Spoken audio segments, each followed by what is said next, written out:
महाराष्ट्र गौरव रथयात्रेला पिंपळगाव वणी चौफुलीत उत्स्फूर्त प्रतिसाद।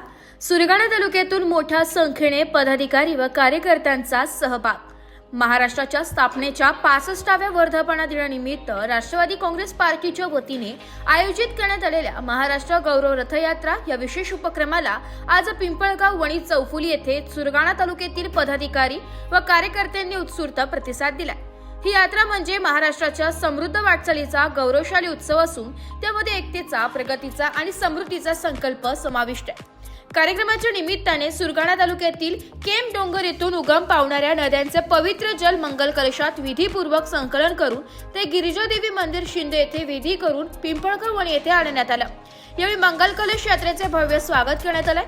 या कार्यक्रमास अन्न व औषध प्रशासन मंत्री माननीय नरहरी झिरवाळ, आमदार नितीन भाऊ पवार, नाशिक जिल्हाध्यक्ष ॲडव्होकेट रवींद्र पगार, आमदार दिलीप काका बनकर, विष्णुपंत महेश दुणे, अंबादास खैरे, प्रेरणा बलकवडे, सुरगाणा तालुका अध्यक्ष राजेंद्र पवार आदी मान्यवरांसह अनेक पदाधिकारी व कार्यकर्ते मोठ्या संख्येने उपस्थित होते।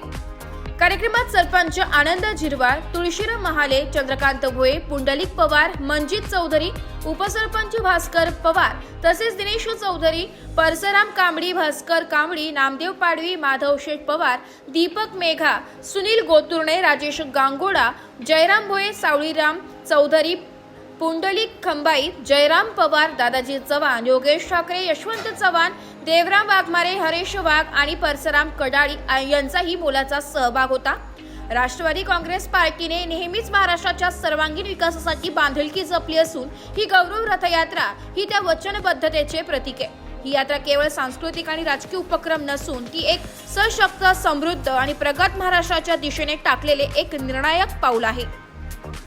नाशिक लोकशाही न्यूज साठी प्रतिनिधी विजय कानडे, सुरगाणा।